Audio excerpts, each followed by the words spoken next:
Welcome to the December 2012 episode of Iowa City in Focus. I'm your host, Mary Bryant. It's a season for giving, and many people are looking for ways to spread their holiday cheer to those in need. On this month's episode, you'll learn about 2 ways that some community members are giving back through the Crisis Center's Project Holiday and with Scrabble for the Schools. Also, Nancy Bird, the Executive Director of the Iowa City Downtown District, visits with Liz Christiansen, the Director of the Office of Sustainability at the University of Iowa. Stay tuned.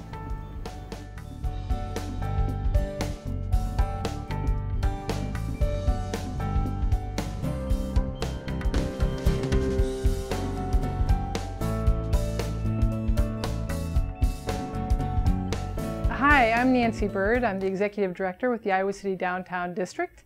And as you'll recall in our November episode of Iowa City in Focus, I was interviewed by Mary and I told you a little bit about what's going on downtown.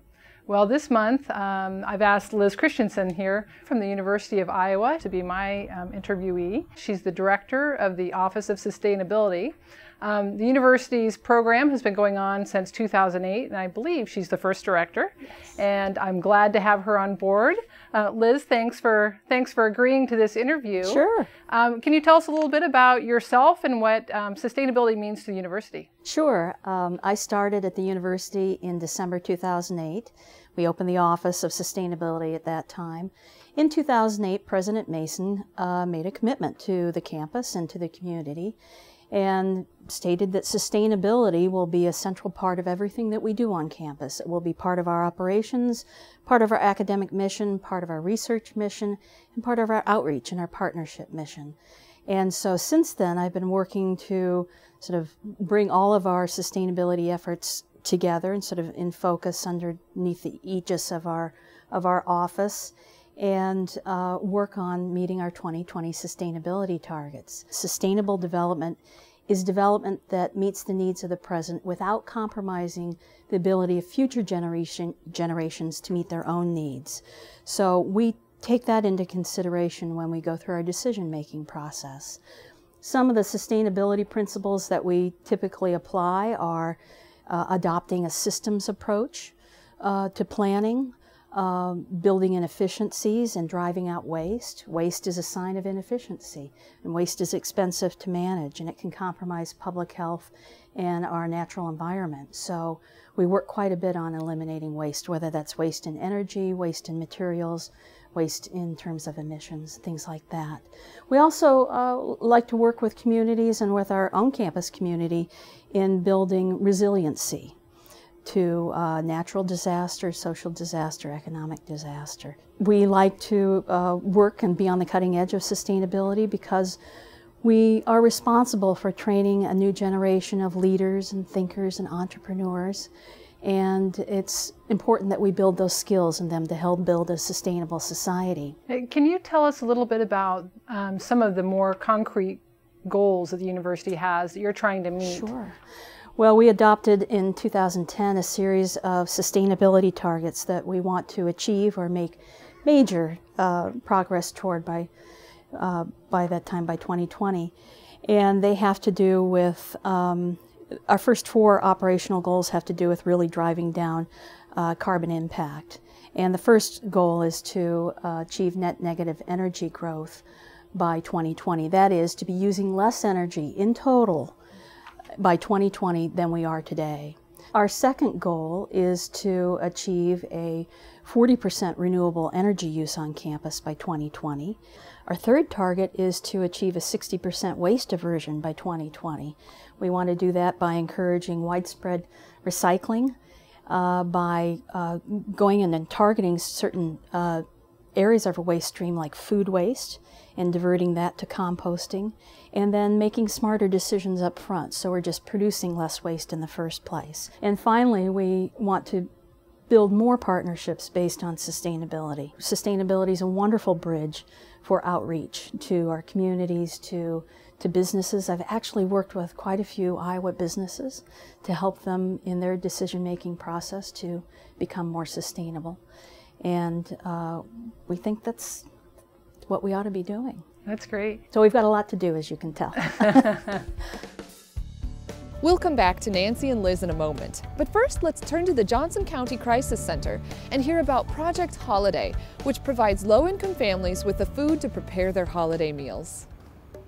For Project Holiday, people are able to choose from a wide variety of foods to really meet their family traditions so that they can have a great, happy holiday with their family and also, of course, have a good full belly. Project Holiday would not be possible without the support of the generous community. We ask for fundraising for this, not for food donations, because we want to make sure that we have an ample supply of the same items for all of the families who register to receive.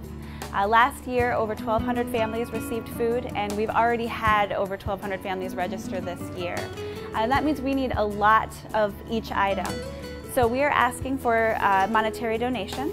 About $20 will feed a family. So you've got a $20 bill, you can feed a family for the holidays. That will allow me to purchase turkeys, chickens, vegetarian turkey options, smaller turkey options for smaller families, fresh vegetables like potatoes and sweet potatoes, canned items like green beans and cream of mushroom soup, even some of the perishable dairy items like cheese, eggs, margarine, and milk.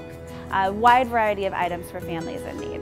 Project Holiday is December 18th through 21st. We'll have distribution at the Crisis Center. And this year we're doing something really special. We're actually providing additional distribution sites so that people from all around the county can receive holiday food. So we'll also be doing distribution in Coralville on Wednesday, December 19th, and then on Thursday, December 20th in North Liberty, and those will be at the Coralville and North Liberty Rec Centers. We need a lot of help. We have over 300 volunteer shifts available for people in the community to come in. It's a 2-hour shift, and there's a variety of things you can do. You could be helping people make their food selections. You could be restocking our shelves. You could be handing out the entree dish, whether it's the turkey or one of the other entrees. There's a lot of great opportunities to meet your neighbors in need, to really provide a direct difference in their lives and in their holiday. Project Holiday is really a community-wide effort, and we really need the community's help to pull this off every year. At the holidays, family is so important, and coming together and being able to share and celebrate in some way is really important. You know, and when it comes to food, there's obviously the basic hunger need, but there's also the social aspect. And so for 25 years, the community has said, we need families in our community who are maybe less well off and can't afford that extra holiday expense. We need them to still have a happy holiday. So please do check out our website, see how maybe this holiday season your family might be able to give so that another family has a happy holiday. Now let's return to Nancy Bird and Liz Christiansen for more on the University of Iowa's Office of Sustainability and its place in our community. We're here at the University of Iowa's Energy Control Center. Can you tell us a little bit about what goes on in this room? Sure. This is really a state-of-the-art hub for managing energy on our campus. We can look at the production, the purchase, the transmission, and consumption of energy on our campus right here. And it allows us to take a step back and look how we're managing and how efficient we are in managing our energy. So at any time we can see what's happening in terms of our electricity use, our steam use, and our chilled water use on campus. Furthermore, we can see how our buildings are performing. On one of the screens back here you can see a dashboard which shows actually the chemistry building, and it shows how that building is using steam, electricity, and chilled water. I just saw something tick on there, so yeah. It's working. Yeah, it is. And I think the great thing is that you can see how much it costs for each of those components and the total cost of conditioning that building at any time. And that's available online. Anybody on campus can get online and pull up any of the metered buildings and see how that building's using energy. Wow. It's really exciting. So in the past 4 years, you've got a relatively new program, but 4 years is a long time when you're collecting information. Right. What kind of progress have you seen? Well, we've been able to reduce our energy use by about 9% on a per square foot basis in the past 8 or 9 years, which is really good. Last year we launched a new recycling program, which has pushed us closer to around 30% diversion from landfilling, which is really, really good. At any time, we're between 9 and about 13% renewable energy by virtue of our Quaker Oats biomass project. And so we're making progress toward those 2020 goals, but we need to stay on task and we need to continue to focus on those. What does the larger community benefit from the university's progress on sustainability?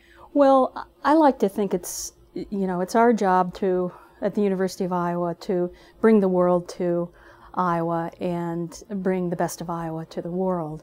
And so what we can do here is to help model a sustainable world and provide an opportunity for citizens to come in and see how we're doing this and learn and take that knowledge and that expertise back to their business, back to their organization, hopefully back to their home, and practice sustainability every single day.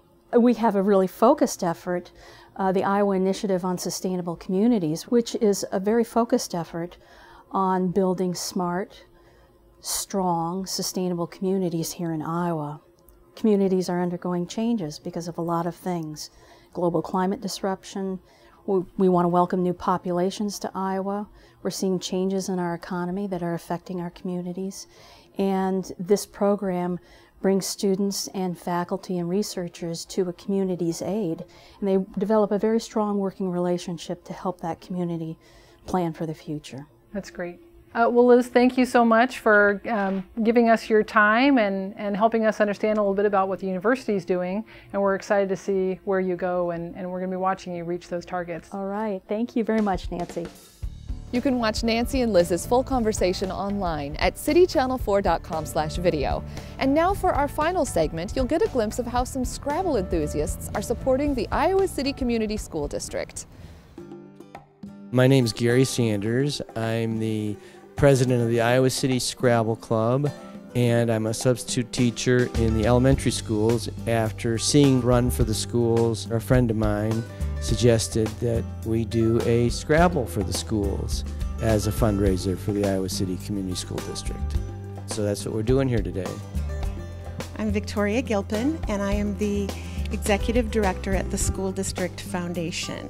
You can make a donation to the foundation, which supports all schools in the district, but there is no fee for playing, and you don't have to be a great Scrabble player. You can be any level of Scrabble player, any age, anyone in the community is free to come down and have a good afternoon.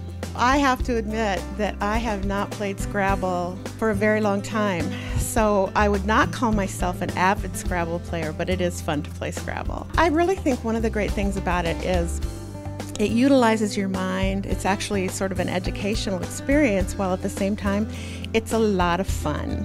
It's using words and it's sociable, and those are two fun things. This is not a tournament. This isn't super competitive. It's just a fun way to have word games. We separate people into beginners, intermediate, and advanced, so that everybody is playing with somebody of their skill level and level of competitiveness. That way everybody can have a good time. I'd certainly like to thank Gary Sanders, who put this whole thing together himself and really did a great job organizing it. And he is an avid Scrabble player, and he's a good supporter of the school district. And when you donate to the foundation, which is where all these donations go, you are actually supporting every single school in the district through a grant program. So thank you to Gary, and we're happy to be here. If anybody's interested in the Scrabble Club, we meet once a month, and also people can still donate to the ICCSD Foundation by going online, iccsdfoundation.org. So you can still contribute even after this. You can watch all of these segments again by visiting citychannel4.com/video or by turning to Channel 5 and calling into Video on Demand. While you're there, check out some of our past shows as well. Also, be sure to like us on Facebook to receive updates about other City Channel 4 programs you may enjoy. Find us there at facebook.com/citychannel4. Thanks for watching this month's episode of Iowa City in Focus. Have a happy holiday season, and I'll see you in the new year.